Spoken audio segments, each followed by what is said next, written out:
The James Webb Space Telescope, JWST, has everyone buzzing, scientists and regular folks alike. It's designed to give us the clearest view of the universe ever, and it's just picked up some light signals that look like they're coming from a city. This bright, organized light is coming from about 4 light years away, and it's got people worldwide wondering about alien life again. The telescope was pointed at Proxima Centauri b, which is the closest planet we know of outside our solar system. It saw some weird bright flashes on this rocky planet, making us wonder, could those lights be from an alien civilization? We've been dreaming about life beyond Earth for ages, and now the James Webb might have brought us closer to finding out for sure. The idea that there might be smart beings out there has always inspired us, and these new results could be a game-changer in how we understand life in the universe. When looking at Proxima Centauri b, a planet that goes around the red dwarf star Proxima Centauri, the telescope saw light patterns that looked a lot like what Earth cities look like from space. This has led some to think that maybe intelligent life that can build things lives on that planet. Scientists everywhere are excited about what this could mean. If it's really a city, that would mean there are advanced beings with complex societies on that planet. The fact that we can see these lights from so far away has blown away engineers and astronomers at NASA. It makes you wonder how long those lights have been shining out there, waiting for us to get the technology to see them. David Kipping, an astronomer at Columbia University, says Proxima Centauri b is a really interesting planet.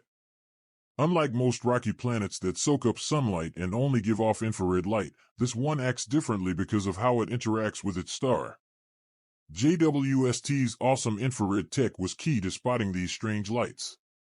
Its sensitivity to infrared lets scientists check out planetary atmospheres and hunt for signs of life, or even intelligent life. The telescope can also see what's happening at night on Proxima Centauri b, which is a huge plus. It's super hard to see a planet's night side because the light is so faint.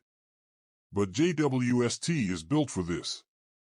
It can even spot artificial light, if it's there, because it uses really specific light bands, much more precise than what happens with natural light from stars. This helps scientists tell the difference between what's natural and what might be man-made. Proxima Centauri b is believed to be tightly locked, meaning one side always faces its star and the other is always in the dark. As it orbits, the planet goes through temperature changes, kind of like day and night on Earth. Without an atmosphere to move the heat around, the side facing the star would get super hot, while the dark side would be freezing. These different temperatures give scientists clues about whether the planet has an atmosphere and what it might be made of. By seeing the heat coming off the planet, JWST helps scientists figure out how the heat is spread across the surface and whether there's an atmosphere that could support life. What's cool is that JWST is lined up in a way that it can always see Proxima Centauri b's full daylight cycle, which happens every 11.2 Earth days. If the planet has an atmosphere, scientists can get a closer look at what's in it. Things like water vapor, methane, and oxygen could mean the planet is livable. To find these things, astronomers use a method that looks at how starlight passes through a planet's atmosphere. It's pretty complicated, but it's one of JWST's best features. Even though JWST can't easily sense free oxygen directly, which is a big sign of life, it can find related stuff like ozone, which can also suggest a good place for life. The scientific community is keeping a close eye on all the information the telescope sends back. The question of whether we're alone keeps getting more interesting with each new thing we see. But it's worth remembering that JWST, as amazing as it is, can only check out a few planets that are close enough to Earth for us to really dig into their atmospheres. To see farther, astronomers are getting ready to use the next set of ground-based telescopes, like the Extremely Large Telescope, ELT, which should be up and running by 2028. The ELT will give us an even better look at the atmospheres of planets far away and give us better info on whether they could hold life. At the same time, people are working on building new space telescopes to get around the limits we have now. One big problem with seeing planets is that their stars are so bright, it washes out the small amount of light the planets give off. To fix this, scientists are coming up with things called coronagraphs and star shades. Coronagraphs are built into telescopes and block out the starlight, so we can see the light from the planets orbiting the star. By carefully messing with the light waves, these things cut down on glare from the star and make it easier to see the planets. Star shades are like giant flower-shaped spacecraft that fly in just the right spot with the telescopes, tens of thousands of kilometers away. They block the starlight before it even gets to the telescope, leaving only the light from the planets. These ideas take a lot of precision, lining up two spacecraft within millimeters across huge distances, but they could really help us find other planets. These systems also need to be small, use power sparingly, and stand up to the harshness of space. Even with these challenges, the possible rewards are massive. Being able to see and study the atmospheres of other planets could show us signs of life. Besides studying atmospheres, researchers are also trying to get actual images of these faraway worlds in better quality. Future telescopes will have adaptive optics to fix the distortions caused by Earth's atmosphere, so pictures of planets far away could become clearer than ever. If we add things like coronagraphs and star shades, we might not just find exoplanets, but also map their surfaces and learn about their weather, climates, and maybe even what's happening geologically. One of the best things about JWST is that it can study planets that are in the habitable zones of their stars, where things might be right for liquid water to exist, which is key for life. Proxima Centauri b is a great example of this. It's close to us and in its star's habitable zone, so it's a good candidate for life. The recent finding of lights on its surface that look like a city is pretty exciting. Could those lights be signs of alien technology or buildings?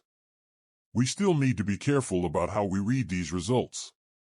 Natural things like glow-in-the-dark microbes, auroras, or weird rock formations could also be making the lights. So, scientists are using careful methods to study the light, comparing it to both natural and artificial sources, and looking at it more than once to make sure the initial results were right. It's important to be careful because claiming we've found alien life needs to be backed up with solid, repeatable proof.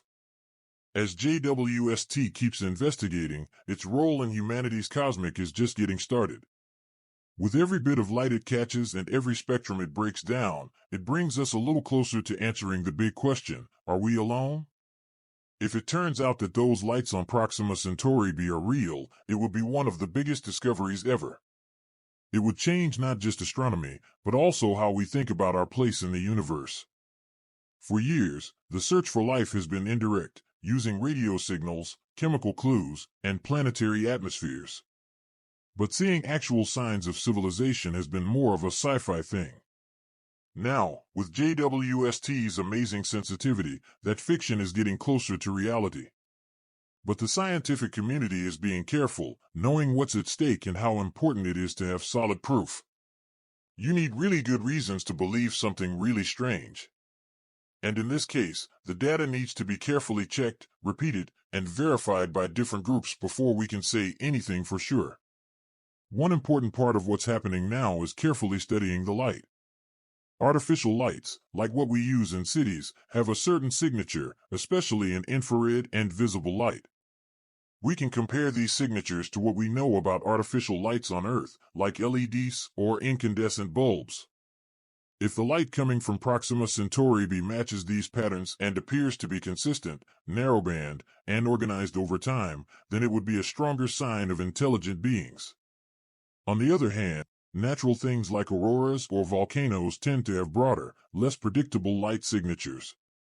That's why JWST's high-resolution spectroscopy is important in figuring out if the lights are natural or made by someone. Besides JWST, ground-based observatories and instruments in space will also play a big role in follow-up studies.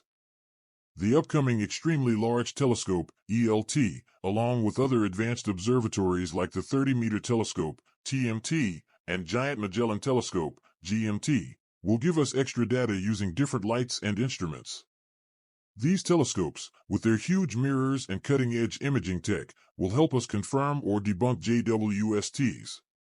Looking at Proxima Centauri b over time and using different bands of light will make us more confident in what we're seeing. If we find similar light patterns on other exoplanets, that would suggest something bigger is going on, possibly meaning that there are lots of intelligent beings out there. or at least some common conditions that cause similar effects.